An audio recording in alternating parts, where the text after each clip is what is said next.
जिन अफसानचा मुसन्निफ खालिद नज़ीर वो बेहद हसीन थी और जब कोई चीज़ हद से ज़्यादा तजावुज़ कर जाए तो ख़तरनाक हो जाती है।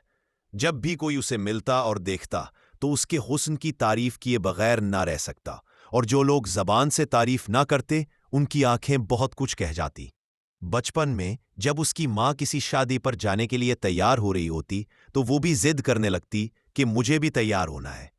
अम्मा कहती, नहीं मेरी प्यारी बेटी, छोटी बच्चियां लिपस्टिक और खुशबू नहीं लगाती। क्यों नहीं लगाती?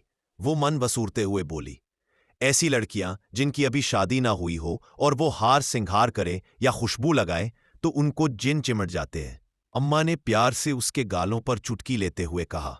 साथ ही अम्मा के चेहरे पर एक मानीखेज मुस्कुराहट आ गई और वो पैर पटकते हुए कमरे से बाहर चली गई।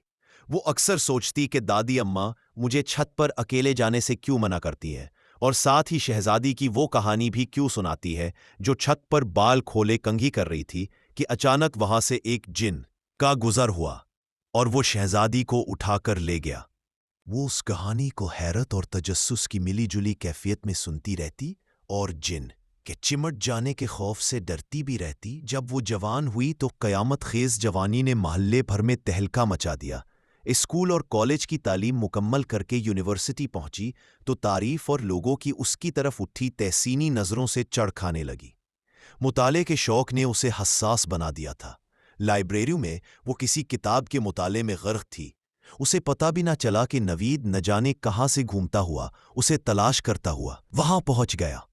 हुस्न बेपरवाह को मिस्कीन का सलाम पहुंचे। नवीद ने आते ही चहकते हुए कहा, मेरी तारीफ मत करो, तारीफ मुझे गाली की तरह लगती है।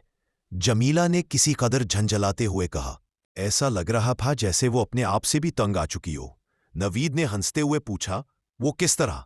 कहने लगी, पता नहीं क्यों जब कोई मर्द मेरी तारीफ करता है तो मुझे अपना आप गुम होता हुआ महसूस होता है, और कभी कभी तो लगता है कि जब कोई गैर महरम मर्द किसी औरत के हुस्न की तारीफ करता है तो वो दरअसल बड़े अच्छे लफ्ज़ों में अपनी जिनसी ख्वाहिश का इजहार कर रहा होता है। नवीद ने उसके अल्फाज में छुपा मर्दों के हवाले से गहरा तंज महसूस किया और मुसलसल इसे छेड़ने लगा। एक रोज नवीद ने जमीला को अपनी बातों से तंग होते देखा तो कहने लगा, मुझसे डरो मत, अगरचे जात का शूद्र हूं मगर मिजाज बरहमान वाला है, इसलिए गोश्तखोर नहीं हूं। ये कहकर उसकी आंखों में नमी सी आ गई। जमीला ने नवीद की बात सुनकर उसके चेहरे की तरफ देखा तो एकदम चौंक सी गई। वो जैसे अपने आप को उन आंसुओं में डूबता महसूस करने लगी और फिर उसके चेहरे पर एक सुकून की कैफियत छा गई। फिर न जाने उससे क्या हुआ, वो अचानक चुप चुप सी रहने लगी। अकेले में बैठना उसे अच्छा लगने लगा और वो तन्हाई में घंटों खला में घूरती रहती। देखना एक दिन तुम्हें जिन चिमट जाएगा। किसी दिन नवीद ने जमीला को तन्हा बैठे देखकर डराते हुए कहा। कहने लगी, अच्छा तो फिर क्या करेगा जिन?